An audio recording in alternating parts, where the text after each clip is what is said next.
Hey guys, it's Dr. Lewis. Happy Wednesday. I hope you're having a great week so far, and I hope you finish the week strong. You're that much closer to another weekend.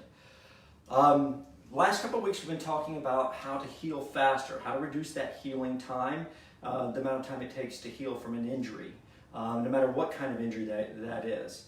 Last week, or the first week, we talked about getting proper sleep and rest and how that reduces recovery time.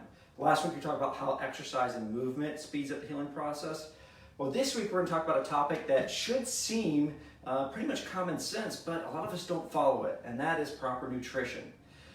Yes, believe it or not, the foods that we eat do affect the way we heal. Multiple studies have shown that, and that may seem like common sense, but a lot of us don't always follow it, or we don't know what to follow. So we give you a couple tips today to help you with your nutrition to help speed up recovery time and healing. So now, what we eat literally, in a sense, becomes us.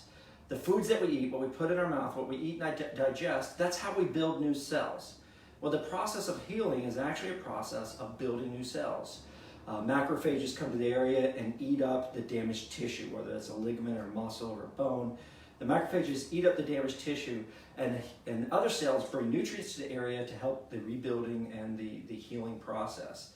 In a ligamentous injury, that process can take anywhere from up to 24 to 48 months, according to Guidance Physiology.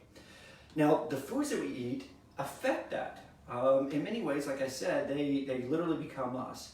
Certain foods are very pro-inflammatory and increase inflammation, which chronic inflammation can slow the healing process. And other foods will reduce chronic inflammation, speeding up the healing process. Unfortunately, the standard American diet, or SAD as we call it here in the office, is very high in inflammatory foods. Things like processed foods, refined sugars, and foods that are high in the glycemic index, and then a lot of artificial foods. Matter of fact, if you start reading labels, and many times you almost need a biochemistry degree just to be able to read the label on the side of the box that you're about to eat. And personally, I don't think it should be that way. You know, if I'm eating lettuce, I know it's lettuce. If I'm eating spinach, I know it's spinach. But if I had to start pulling out organic chemistry textbooks to read the label, probably not something that I want to eat on a regular basis. These high sugary foods also promote inflammation, and that inflammation can cause pain, it can cause fatigue, it even can cause depression. So we recommend eating lots of fruits and vegetables, lean meats, organic when possible, clean foods that promote healing. A study done by a hospital system in Staffordshire, England, they did a study in 2001, and they did a follow-up study at Queen's Hospital in 2010.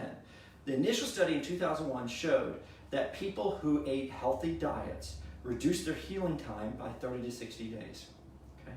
Their follow-up study showed, and again, I think this should be common sense, but maybe it's not, that people who eat a clean, healthy diet or in a healthier lifestyle status, those people had on average 60 days less of hospital admissions than people who did not. And again, that should be common sense and go hand in hand.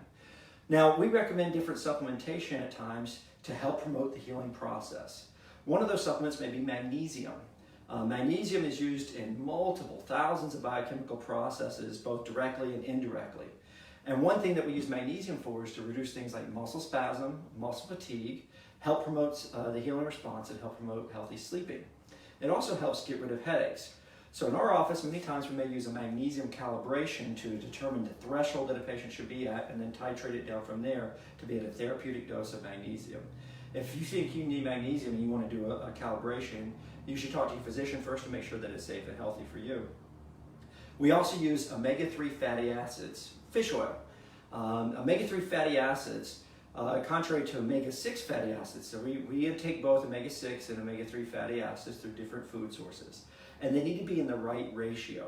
If we get in too high of an omega-6 ratio, too many omega-6s, which come from meats and high foods and high saturated fat content, that too high in omega-6s promote inflammation, promote pain, promote fatigue, and they also promote depression.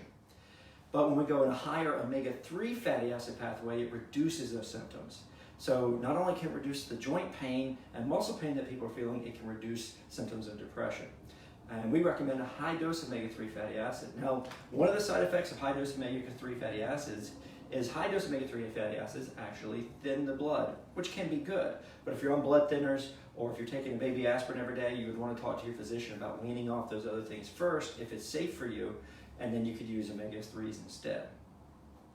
Another supplement that we use here is a B complex, because B vitamins are associated with high energy levels.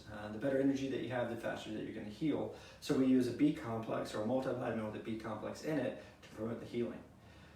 Some other studies from Dr. Arthur Croft with the Spine Research Institute of San Diego, he recommends using zinc and also magnesium to promote healing of soft tissues.